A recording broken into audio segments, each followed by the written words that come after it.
Hey, it's Ms. Reese, and I'm going to go over the Unit 5 test review, systems of equations and inequalities.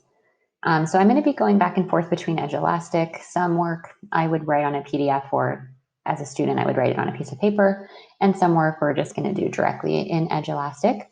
So Unit 5 test review, I'm going to click Start. I have myself set up as a student here. So for this one, I'm just going to answer this directly on Desmos. And then just a reminder, I have a few things open here. So as you're working through the practice test, have the scientific calculator open. I would have your toolkits next to you as well. The fall toolkit is Unit 5. And then the spring toolkit is where we started Unit 5 Part 2. Okay. So first question is asking for the type of solution. So remember parallel lines. Let me go back to my ball toolkit. If we have parallel lines, that means there is no solution to that inequality. The same line, infinite solutions on the line, and then intersecting lines, we have one solution. So here we have parallel lines, no solution. They will never have a point on both lines that would be the same if they're never intersecting. This here, if you notice, they're actually the same line. If I were to rewrite this other equation here, it would actually be y equals negative 2x plus 1 as well. So infinitely many solutions on the line. And then our last graph here, we have an intersection at negative 2, negative 1. So we would say that this has one solution. Oops, there we go. And you can click check answer as you're going through these, or if you're watching the video, you might not need to.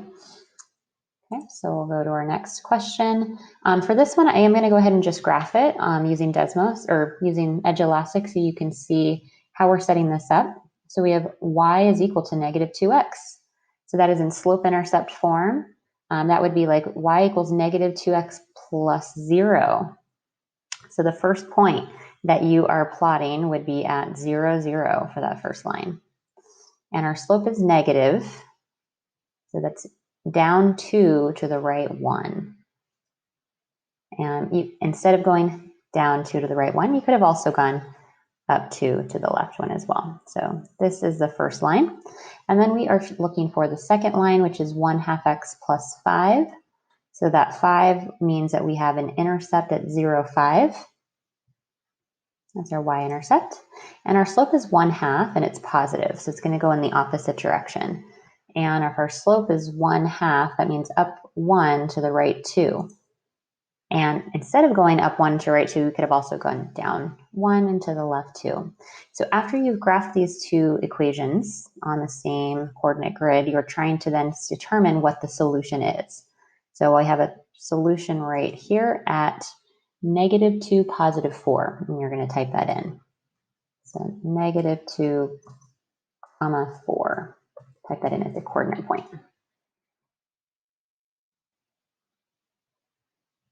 Okay, our next graph here, we have a little tricky one here, x equals 5. Remember, those are the horizontal and vertical lines. We'll start with the first one, y equals negative x plus 4. So we know we're starting at a y-intercept of 4. Our slope is negative 1. There's no coefficient there, so we always assume that the coefficient would be 1, so negative 1. And so that means I can go down 1 to the right 1. I could have also gone up 1 and left 1, which is the opposite. Now my other line is an x equals graph. And if we're forgetting our horizontal and verticals, you could always, look back in your toolkit, and we've got horizontal and vertical lines here. This is in our graphing unit. Okay, but I'm just going to go ahead. I'm going to write this on our paper, just if you want to write this down or make a note to yourself. Remember, this is a vertical line. And the reason this line is vertical is because my x value for this is always going to be at 5. So for example, I have a point at 5, 0, 5, 1, 5, 2, 5, 3, so forth. Every point that exists on this line has an x value of 5. Okay, so it'd be a vertical line through that point. So when we graph it here, I would just start on the x line because this is an x equals graph with 5. And then it's the vertical line that goes through it. So really I can put a point anywhere else on that line. Okay, and then I'm looking for where these two lines intersect each other. You can add this extra point here. You don't need to, but you can if you want. And that would be 5, negative 1. Now, if you wanted to check your answer to this algebraically to see, okay, well, what is the actual solution? Oops, this was supposed to say negative. So what is the actual solution? Well, we could say, well, x is 5. Well, I know it's got to be 5 comma something. So if x is 5, I'm going to plug that in here. Y equals negative x plus 4. So this would be y equals negative 1. Okay, so if y is equal to negative 1 here, we've solved it algebraically and we solved it graphing. So 5, negative 1, and that's confirmed with this point here. So 5, negative 1.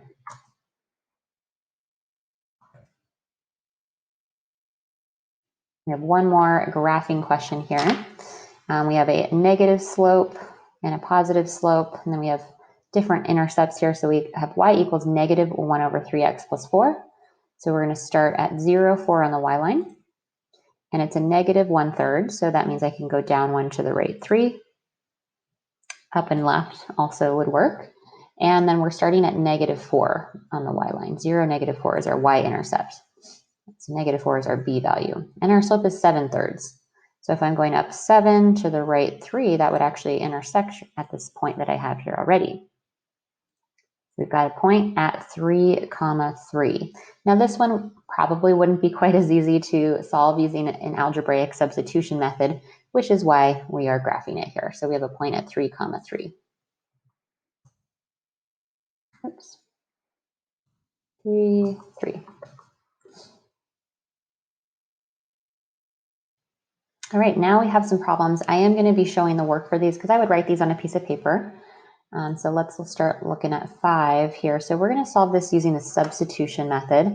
So remember, when we substitute, we are essentially taking the value of y and inputting that into our other equation for that same variable y. That's the whole point of substitution.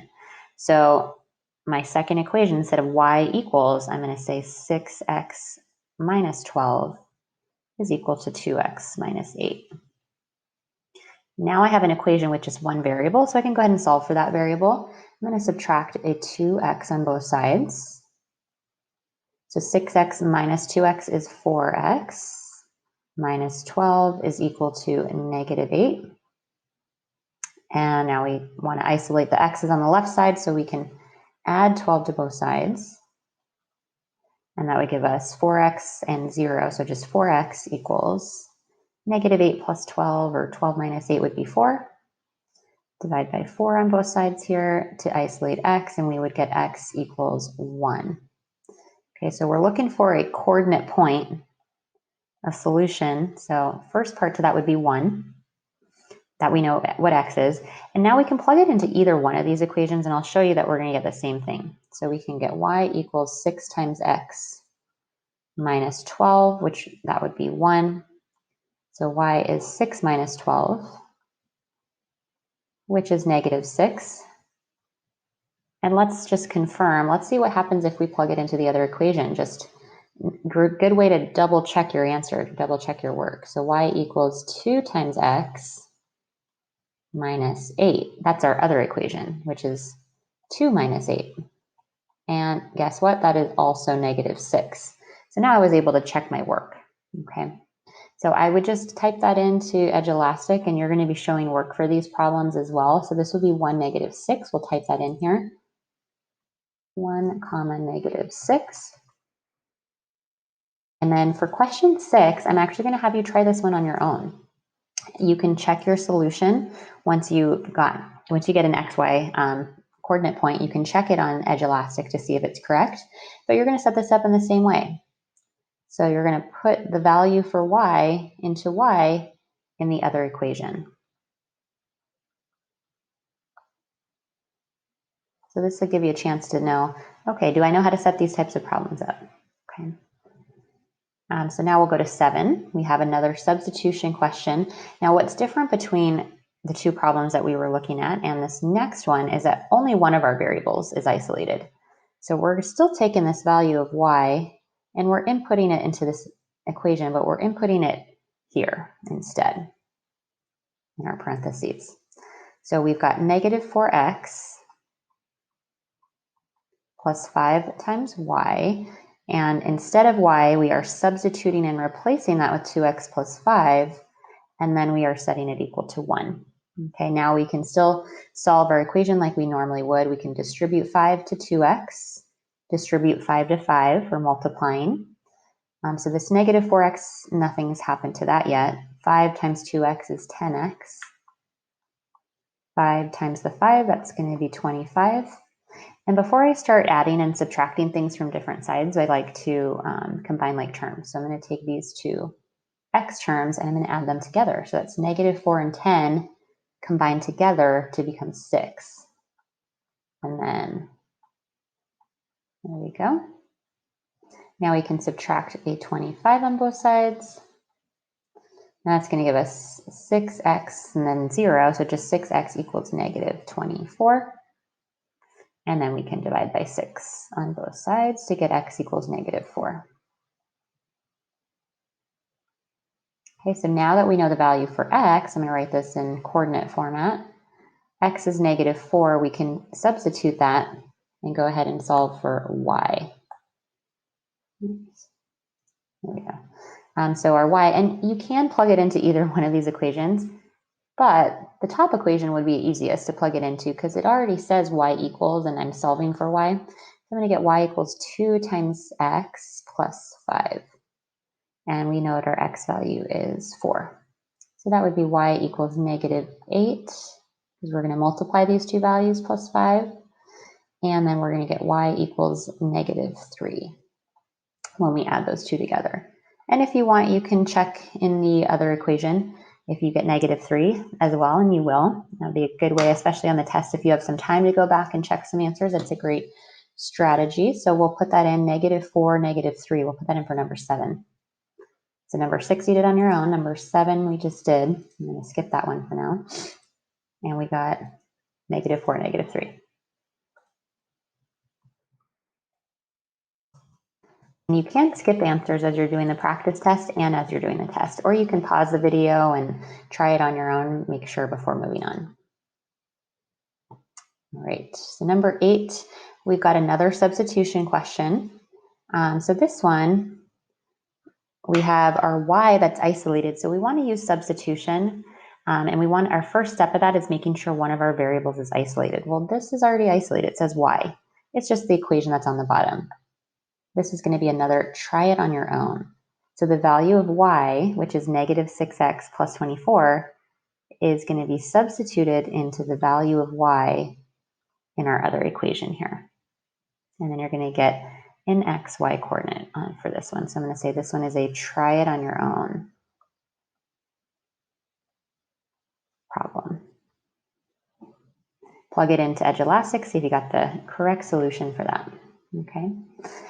Question 9, you will actually need to show work for these to make sure we know, okay, what's the difference between a no solution and when we have infinite, if we're solving this algebraically. I know that no solution, when graphed, is two parallel lines, right? And I know that infinite solutions is really the same exact line, but maybe they are in different formats when you're looking at them to start. Maybe one's in slope-intercept form, one's in standard form. So it ends up being the same line when we simplify them or rewrite them. So let's look at this first equation. You would want to use substitution for this. So we would get, we're going to plug the value of y into y on our other equation here. So that's going to be 9x minus 3 times y, which we know is 3x plus 5. And then we're going to equal that to 3. So we'll distribute like we would with a normal substitution problem where we're solving for a variable. Here we've got 9 minus 9x, and then negative 3 times 5 is negative 15 equals 3. But something happens that's a little different with these problems, because when we combine these two like terms here, well, 9x and 9x becomes 0x. It's just 0. So we're left with negative 15 equals 3, and it does not. This is not a true statement, which means that there is no solution to this inequality. Those will actually be parallel lines if I were to graph them. Okay. And in our next problem here, we've got y equals 2x plus 3. And we're going to substitute that in to the y in the other equation here.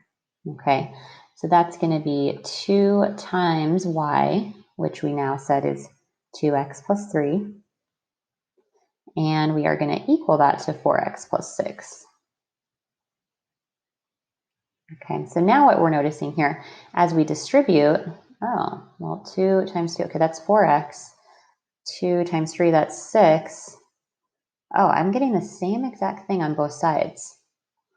Really, it looks like that the first equation was just multiplied by 2 to get the second equation. So really, it's the same exact equation. It creates the same exact line.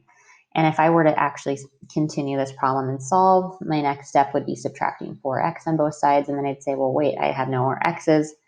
And I'm left with the 6 equals 6, which it does. It's a true statement.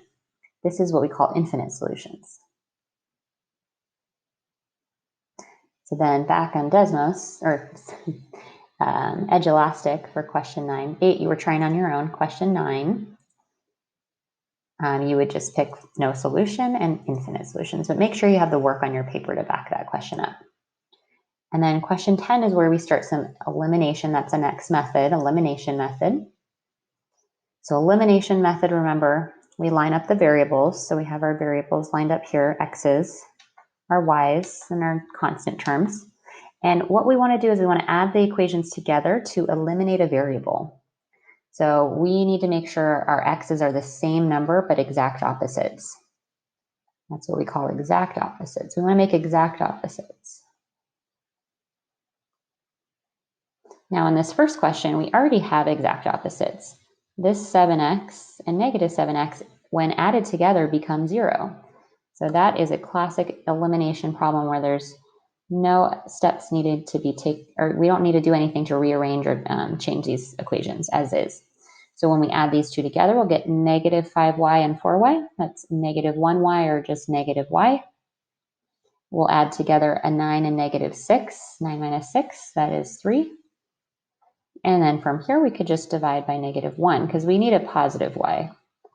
We know negative y equals 3. That means positive y equals a negative 3. So now when we input the negative 3, we can input it into either one of these equations. Doesn't matter. So I'm going to say 7x minus 5 times y is equal to negative 6. We're just solving for x now. So we have 7x, negative 5 times negative 3 is 15. We'll subtract 15 on both sides, and then we'll get 7x equals, combine these two to make negative 21, divide by 7, and x is negative 3. And we already had y. So now we can write our coordinate point, negative 3, negative 3.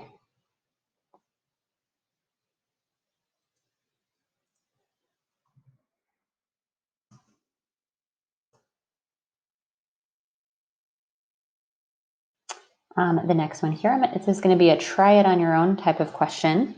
But what I want you to do is always check x's and y's. So don't just look to the x's and say, oh, these aren't the same number. Okay, so I'm going to have to rearrange. I'm going to have to change them. What I want you to do is when you look at a problem, check the y's too. Are the y's exact opposites? And well, we have here a positive 2y and a negative 2y. So these equations don't actually need to be changed either. We can add them as they are. So add these two together, and this time our y's will eliminate. Okay, so in our first problem here, our exact opposites were 7x and negative 7x. Oops, ran out of space. And then this time our exact opposites are the y's. So 2y and negative 2y. Okay, so I'm going to let you, this is a try it on your own question, and check your answer on Edge Elastic. Number 12, let's check if we have exact opposites. We've got 4x and 4x, 8y and 3y. Well, okay, so we're close. Exact opposites. We're very close to having exact opposites. I've got 4x and, oops, not 4a, 4x and 4x. Well, one of these needs to be negative for them to be exact opposites. So what I'm going to do is I'm going to take one of my equations and I'm going to multiply it by negative. And what that does is makes this first term negative, makes this one positive, and it makes this one positive. And if you want to, you can show the parentheses to show that it's the negative distributing. But really, when you multiply an equation by negative, it just changes the sign of everything. So now we've made one of our variables negative 4x. And now we can eliminate them. So we'll go ahead and add these two together. Now that we made this a negative, 4x minus 4x is 0. And now we've made this a positive because we changed the sign of everything. So we've got 8 and 3y is 11y. And then we've got 24 and 20 is 44. Divide by 11, and y is 4. And then you can put this y equals 4 into any one of the equations. So I'll just put it into the first one. 4x plus 8y equals 24. Oops, and we know y is 4. So we're putting a 4 here.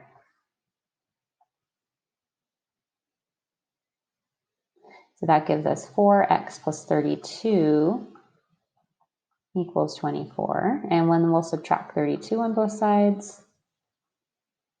And that's 4x equaling 8. And, negative 8 rather. Larger number is negative. And then we've got divide by 4 on both sides, divide by 4, and x is negative 2. So negative 2 comma 4 would be our solution for that one. And that's number 12. And number 11 was a try it on your own. And number 12 was negative 2, 4.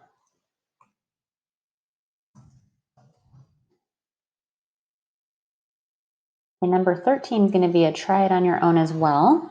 So what I'd like for you to look at are the x's. They're not the same number. 4 and 5 aren't the same. But our y's, those can be made into exact opposites pretty easily. So the exact opposites will be the 2y and the 2y, but you need to make this other 2y negative. So really it's changing the signs of one of these equations. Okay, so we need to make this a negative by changing one equation. So this will be a try it on your own. And check your answer on Edulastic. Okay, so number 14. Now we're looking at these. So I'm looking for exact opposites. I'm not going to write that again. But looking for exact opposites, I have 4x and 2x. Okay, those aren't the same. Not going to work. For the y's, I've got a negative 2y and a negative 10y. Okay, those aren't the same. Not going to work. So I'm going to have to multiply one of these equations to make exact opposites. So what I could do is I could say, okay, well, 2y and 10, okay, in order to be the same number, I got to make them 10s, 4x and 2x. Okay, well, if I multiply this one by a 2, I will make it a 4x. Ooh, and I want to multiply it by a negative 2. It'll make it a negative 4x. So I'm going to take this equation here. I'm going to show my parentheses. I'm going to take this equation that has the 2x, and I'm going to multiply it by a negative 2. Because what that creates is a negative 4x, and I already have a positive 4x. Okay, so let's see where I had that equation. This one here. I'm going to multiply that by negative 2. So this equation, multiplied by negative 2, all three terms need to be multiplied by that negative 2. So it's going to be negative 4x plus 20y, negative 2 times negative 10, and the 18 multiplied with negative 2 is negative 36. Now my top equation, I didn't have to change it because I already had a 4x. So I'm going to put 4x minus 2y equals negative 18. Now all I have to do, I've created exact opposites. I can go ahead and add my two equations together. So first we'll go ahead and we will combine x's, that becomes 0. We'll combine our y's here, that becomes 18y is equal to, and we've got 54, and that's negative 54. Divide both sides by 18, and y is equal to 3, negative 3. Now that we know the value for y in a coordinate point, that would go here, and we'll go ahead and plug it in. You can plug it into any one of the equations. We'll plug it into the top equation, just this first one. Doesn't matter. Any one of the 4 equations will work. So I'll plug it in there. I've got 4x minus 2 times y is equal to negative 18. So that's 4x, negative 2, and negative 3 multiplied is positive 6. And we'll subtract 6 on both sides. And this will combine to negative 24. Divide by 4, and x is negative 6. Okay. And now for the next one, this will be a try it on your own question, similar to number 14. So number 15, let's try it on our own. I would look at, we've got 8x and x. Okay, they're not the same, but what could we do to make them the same? Could we make them both 8s, 8x's, one positive, one negative? Or if you want, you can also look at the y's. So negative 14y and 7y. So what could we do? What could we change about one of them to make it the same number as the other one? Okay, and if you want to just focus on one, I would just focus on, let's do the x's. It doesn't really matter which one you change.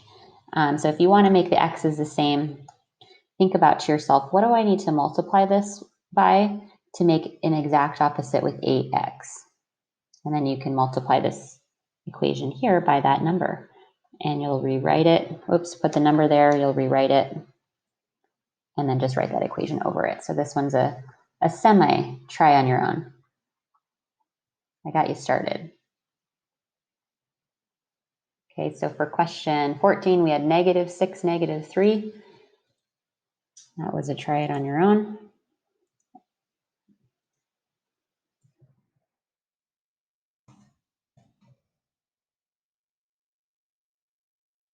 Question 15, try it on your own.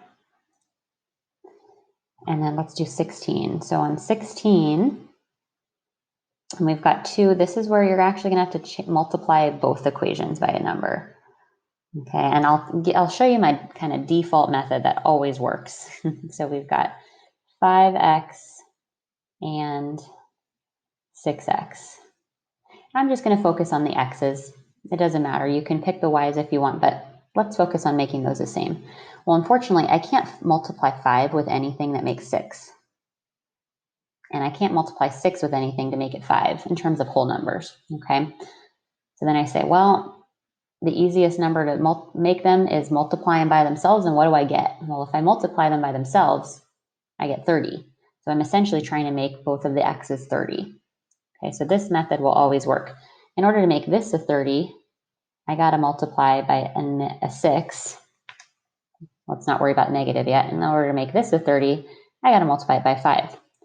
And then all you have to do is make one of them negative.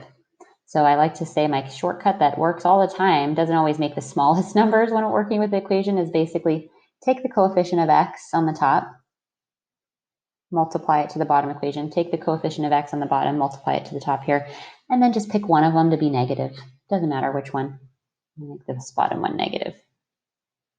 Okay, so now when we rewrite our equations, all right, we're going to do the top one first. 6 times 5, that's 30x. 6 times negative 4, that's negative 24. And 6 times 19, I don't have that on the top of my head. So we've got 6 times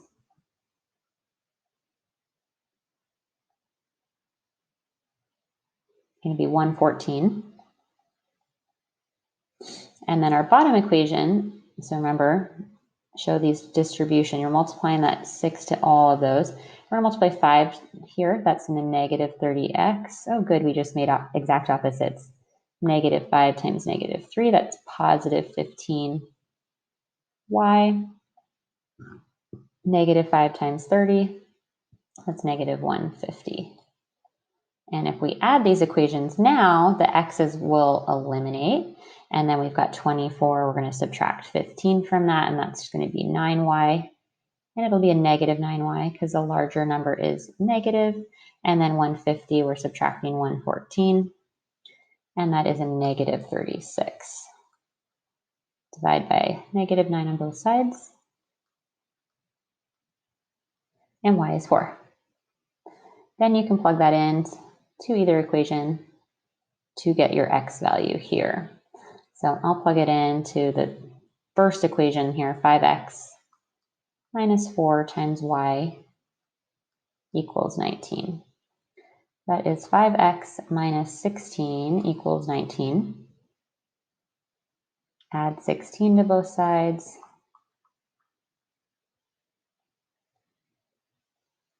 So that's 5x equals 35. And x is 7. We'll put 7 here. So 7, 4, that was question 16.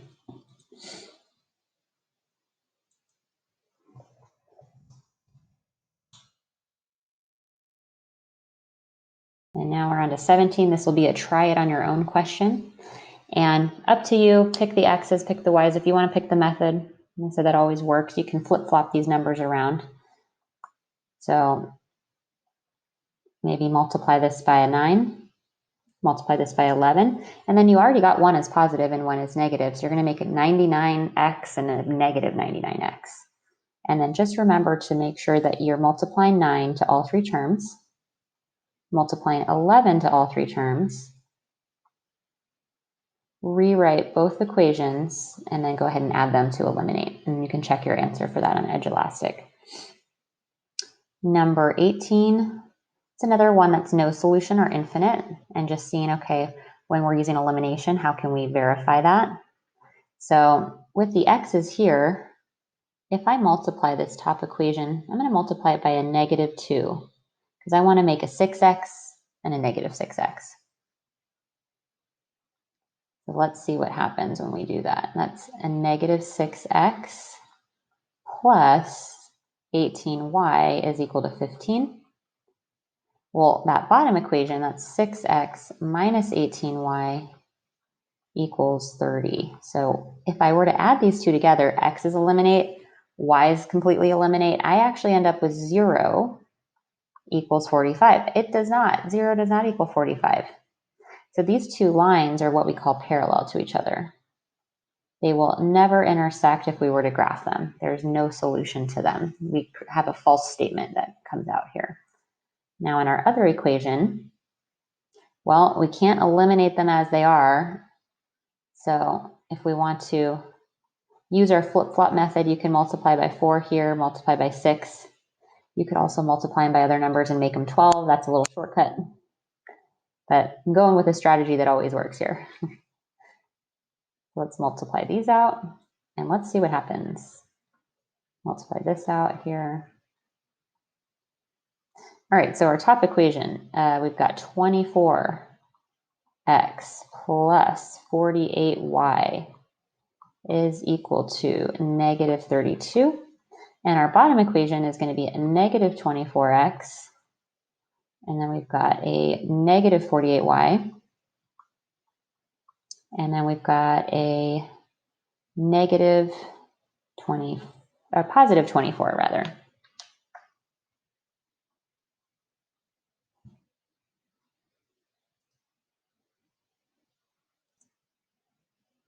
All right, I paused it briefly just to make sure. I didn't mean to give two of the same type of question for the practice.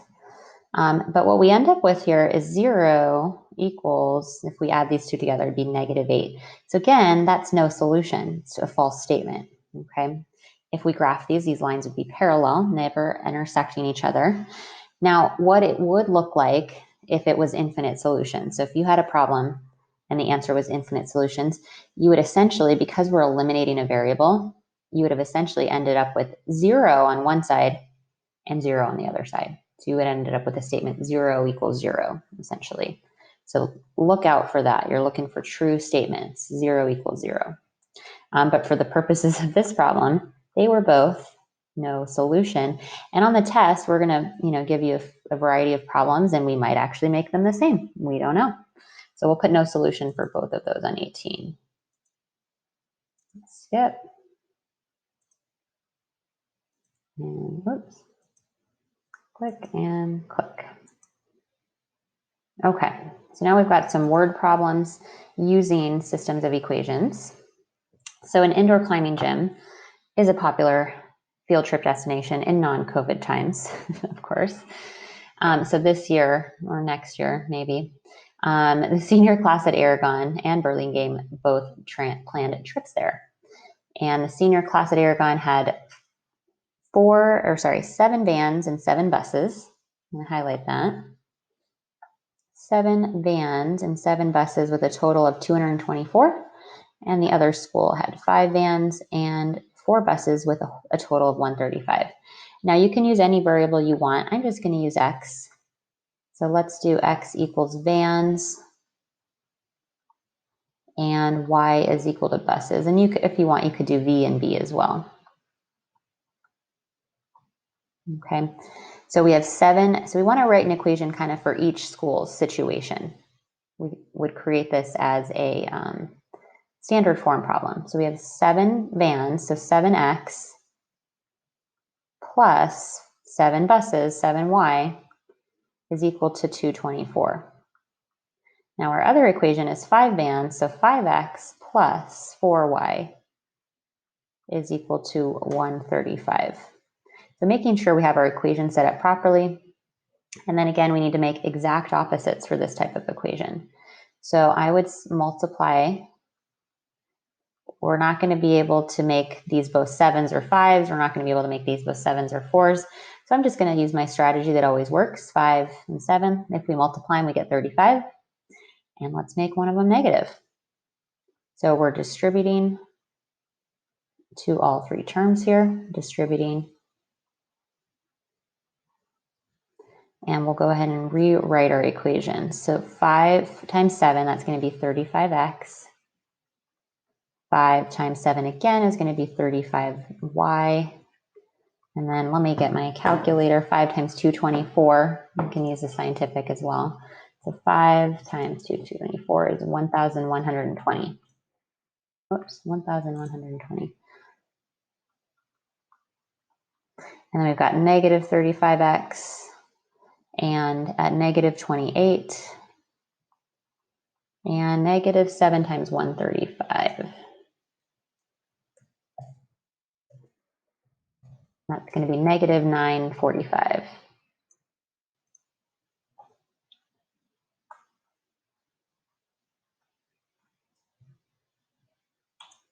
Yeah, okay. So then we're going to go ahead and add these 2 equations together. We've got 35 minus 28, that should be 7. And then we've got 1,120, and we're going to subtract 945. So this will be 7y is equal to 175. Divide by 7 on both sides to give us y is 25. Now that we know that there are 25y buses, I'm going to just put equals 25 here for my solution. Let's figure out how many vans we have. Well, we can plug it into either one of these equations. Use green. So we'll plug it into the first one, the 7x plus 7y equals 224. So 7x plus, what is that? 150, 175 rather. Let's subtract 175 on both sides. That should give us 7x is equal to 224 minus 175. It's going to be 49. And x is 7, which means there are also, we've got 7 here in the vans. So what that means is how many students can a van carry? So the 7 represents the number of students. And how many students can a bus carry? Well, 25 represents the number of students in a bus. So you can input your answer here. A van can carry, we said 7 students, and a bus can carry 25 students. Okay, this next one I'm going to do with you because it's a slope-intercept type of equation. Okay, so we've got an equation for Lisa that we're going to make in slope-intercept form, and we've got an equation for Sherry that we're going to make. So for Lisa, she has $10 and she's saving 5 per week. So we could say y equals, our rate of change is 5, so 5x, and she starts out with 10. Okay. Now Sherry has 52 and she's spending 2 per week. So she's actually losing money, decreasing by 2 per week, -2. But she starts out with more. So we want to know in how many weeks it will take to have the same amount. So if you want to define the variables, x is the number of weeks, and y is how much money they have. Money. Okay, so for this, I would use substitution. This is best set up for substituting in here to this equation. So that would be 5x plus 10 instead of the y equals -2x plus 52. And I just solve for x from there. So we can add 2x to both sides. That would give us 7x plus 10 equals 52. We can subtract 10 on both sides.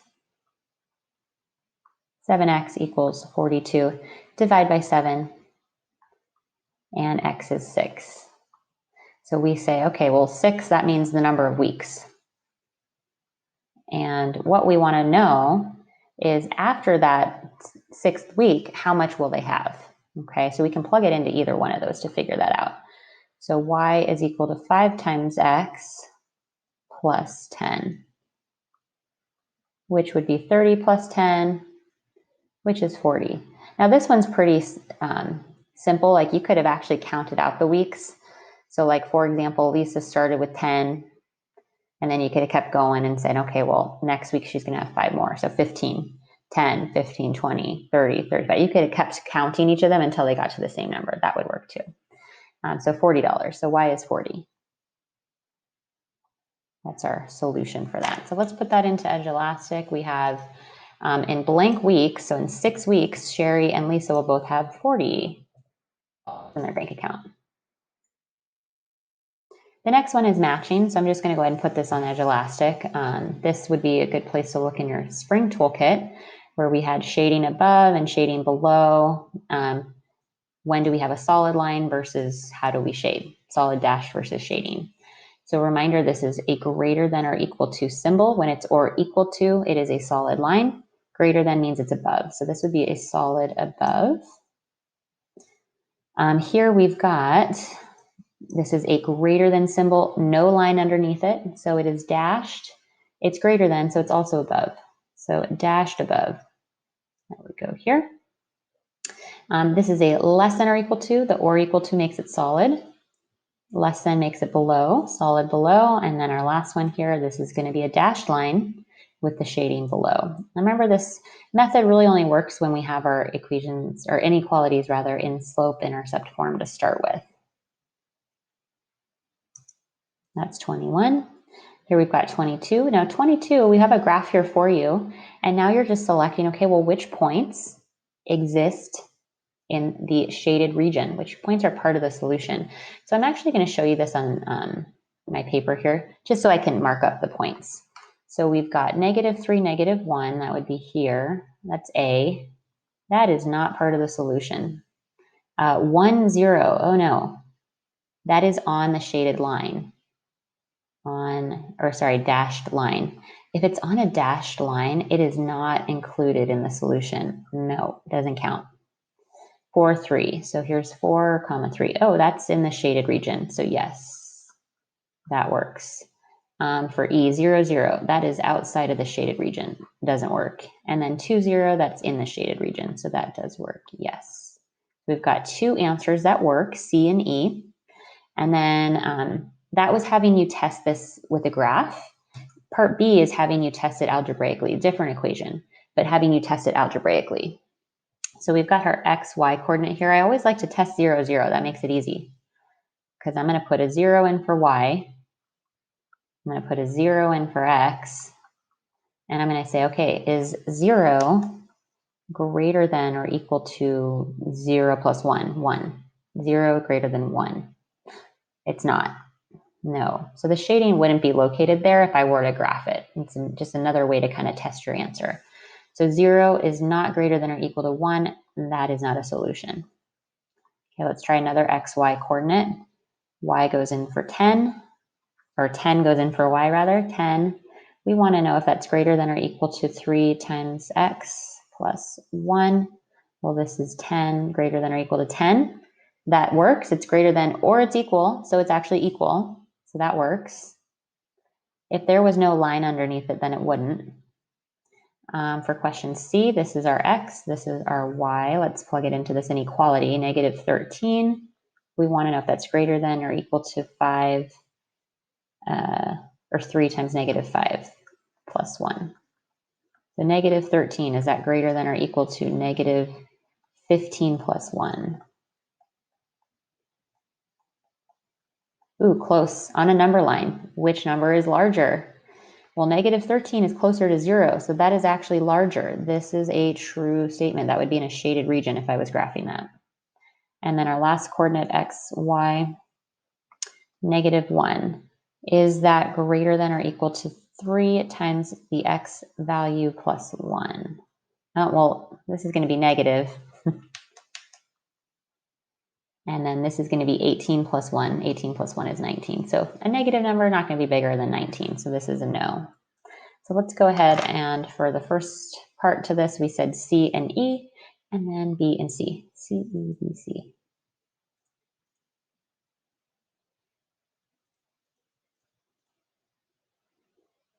Okay, here I'm just going to do these on Edge Elastic so you can see how to kind of graph it and put the shading in the area. So we have our first point at 1. We put a point at 1. Our slope is 3, which means 3 over 1, up 3 to the right 1, down 3 to the left 1 also works. Now, if there was no line under this, it would be a dashed line, but this is a solid line. And I know because it's less, it's shaded below. So pick a point, go down from that line that's below. Put your shaded region there, okay? Now we want to see, okay, which of these coordinates, it's only going to be 1, is a solution to that. So we've got 1 point at 2, 0, that's right here. And we've got 1 point at 0, 5, that's here, not in the shaded region. So the point that actually works is this one, 2, 0. And if you want to check to make sure that works algebraically, you can, because that'll verify to you that you shaded it correctly. Let me show you what I mean by that. So we had our graph looking like this. Okay. Now we've got our solid line going through it. Let's pretend my line's straight. And this is our shaded region. So we say, okay, well, let me check this point here. Does it actually work 2, 0? Well, you can take this and you can actually plug it in here and say, is that right? So we can say, is 0 less than or equal to 3 times 2 plus 1? Well, is 0 less than or equal to 6 plus 1? It is. Yeah, 0 is less than 7. So I know that I shaded it correctly as well. That helps me verify my answer. So I'm going to pick A. You don't have to check it algebraically, just an option. Now on this next one, we have our intercept at negative 2. 0, negative 2. B is negative 2. Our slope is negative, so down and to the right. And for this one, there's no line underneath this, so it is a dashed line. I'm going to need to click on dashed and turn that line dashed. And this one says greater than or equal to, so anywhere on the line, go up from that.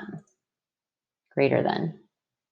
And for this one, which coordinate is in the solution? 0, 0. Okay, that's part of the shaded, or 0, 5, not part of the shaded region. And if you plug it in, 0, 0 would create a true statement. good way to check.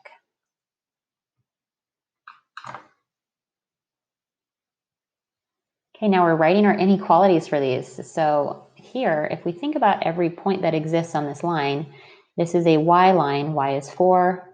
We've got 1, 4, 2, 4, 3, 4, 4, 4.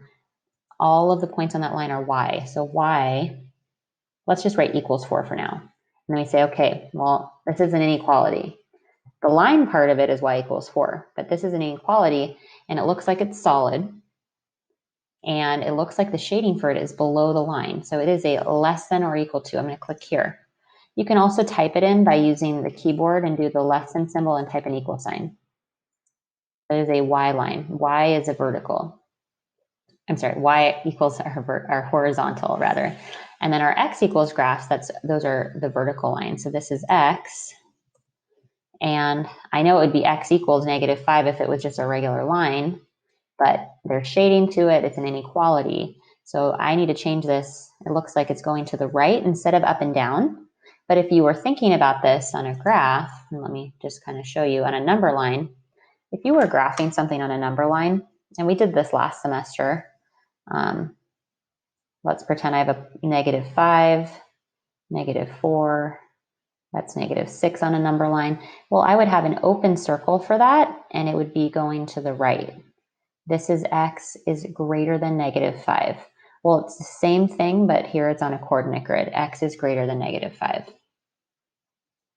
So I'm going to turn this to a greater than symbol.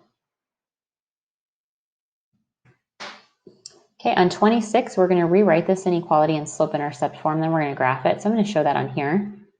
So first step, we want it to be a y equals format. We're going to subtract 8x on both sides. It's going to be -12y is less than -8x plus 12. Now we have to divide everything by the coefficient of y. We want to isolate y. So we're going to divide by -12 to all three terms. Oops. That's going to be y. And we just divided by a negative. Anytime you divide an inequality by a negative, it flips. So 8/12, we would simplify that. If you're not sure how to simplify that, you can use your calculator over here, create a little fraction on your calculator. Oops, let's clear it. Create your fraction. -8, because we want these in as a ratio. So we're going to have this simplified as 2/3.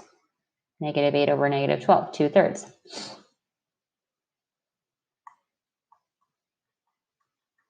So we'll put a point at -1.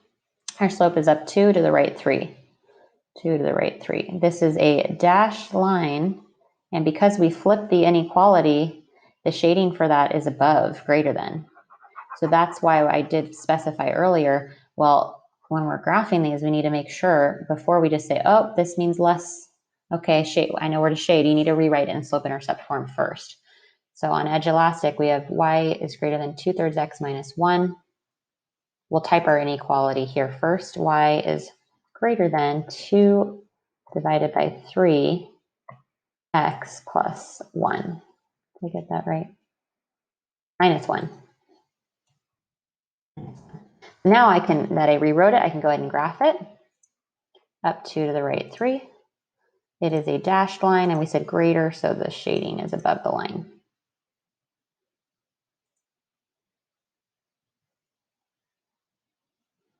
Okay, we're going to graph our linear inequalities here, our system now.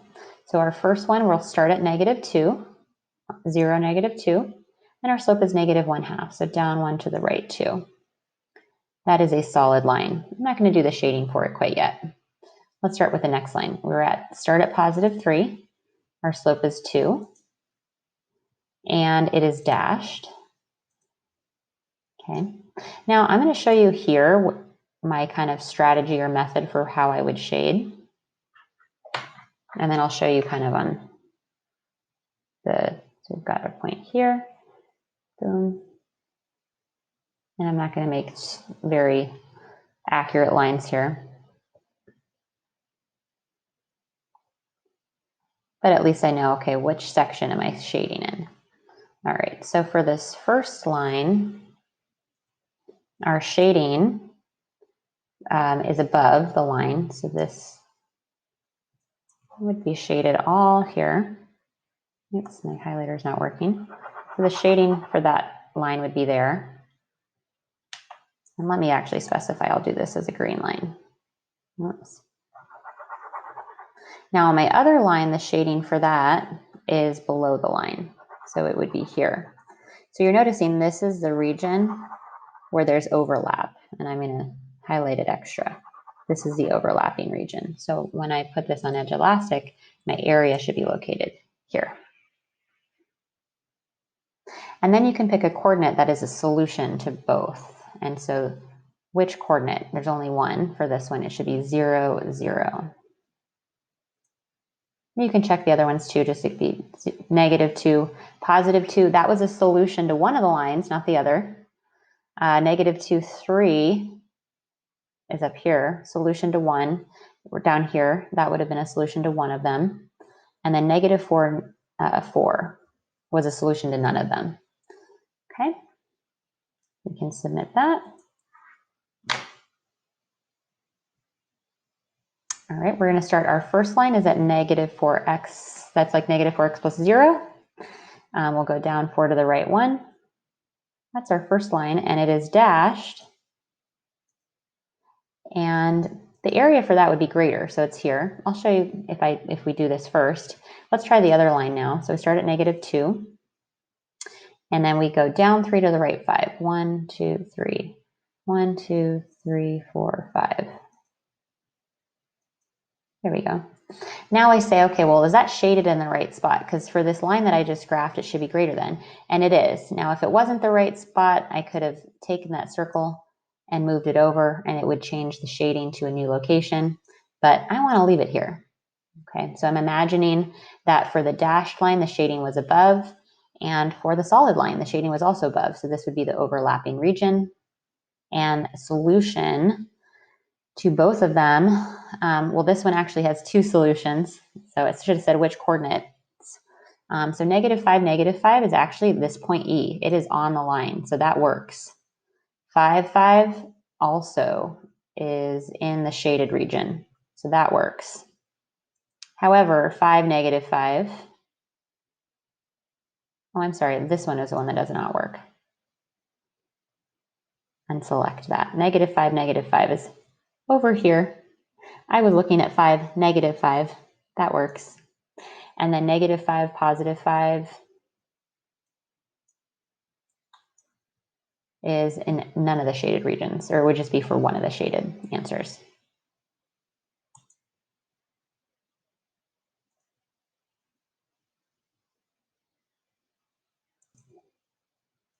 All right, we're going to finish. We have 2 word problems left. So let's look on the review. I'm actually going to put most of these on the review. We'll ignore that part. Okay.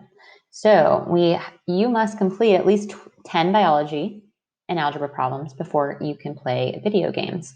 So we're going to create our system of inequalities here. X is the number of biology problems. Y is the number of algebra problems. So we are going to write a linear inequality to represent this. So we need to complete at least 10. So X plus Y, we must complete at least 10. So it's greater than or equal to 10. Okay, I'm having you practice writing it in slope-intercept form. If you want to graph it using the intercepts, that's also fine. But I could subtract X on both sides if I wanted to, and I would get Y is greater than or equal to -X plus 10. Okay, that's one inequality. We'll go ahead and graph that on edge elastic. So X plus Y is greater than or equal to 10.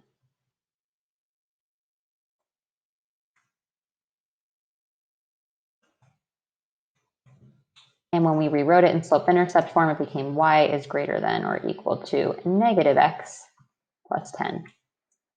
So if we want to graph this, I can put it on the graph starting at +10, and then here, down 1 to the right one. And you could have also used the intercepts, because if you did 0 of one problem, you would have done 10. So 0 biology problems, that means you got to do 10 algebra. 0 algebra problems, that means you got to do 10 biology. So that's the other intercept there. Okay. Now our other equation has to do with the time that it takes to do both of these. So it takes 12 minutes to complete biology problems. And we said biology was X, right? Yeah. So I would say 12X. And it takes 8 minutes to do an algebra problem, 8Y.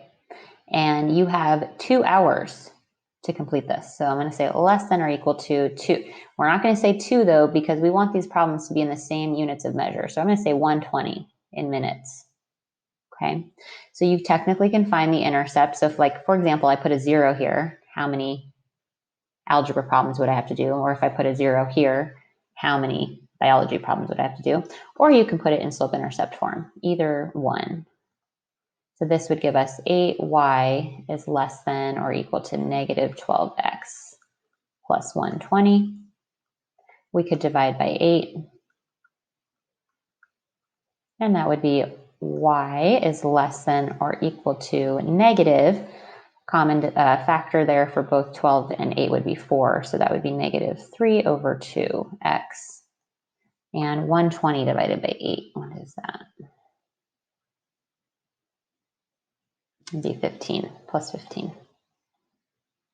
So we've got an intercept at 15. So we've got 12x plus 8y equals 120.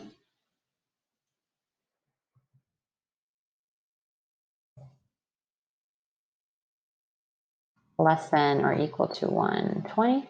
Oops. When we rewrote it in slope-intercept form, it became y is less than or equal to negative 3 over 2x plus 15. So essentially, looking on our graph here, if we did 15, so on the y line, if we did 15 algebra problems, that means we're doing 0 biology in that 2-hour time limit. And vice versa, if we went down 3 to the right 2, let's see where that intersects at 10. So you could technically do 10 biology and 0 algebra problems. That would be your other intercept. So what we're looking at for both of these, and these are both solid lines. Now for the first line, our inequality was greater than or equal to, well, at least 10 problems. So this first line, the shading should be above it. And for our second line, the shading should be less, below. So our overlapping region is here in the center. And just ignore the negative parts to that question. So then you're looking for, okay, what are some possible solutions for types of problems you can solve? What combinations of problems will allow you to play video games in 2 hours? So if we did 4 and 4, that's here. It's outside of the shaded region. It won't work. Okay, 4 and 4 is not enough because that's only 8 problems. It doesn't work. What about 10 and 10? Well, 10 and 10. Okay, well, it's more than 10 problems total because you're doing 20, but that will take longer than 2 hours. So that doesn't work. It's outside of the shaded region. So what about 2 and 10? 2 and 10 is here. That would be a total of 12 problems if it meets that first set qualification, and then it also should be within the 2-hour time limit. So C works here.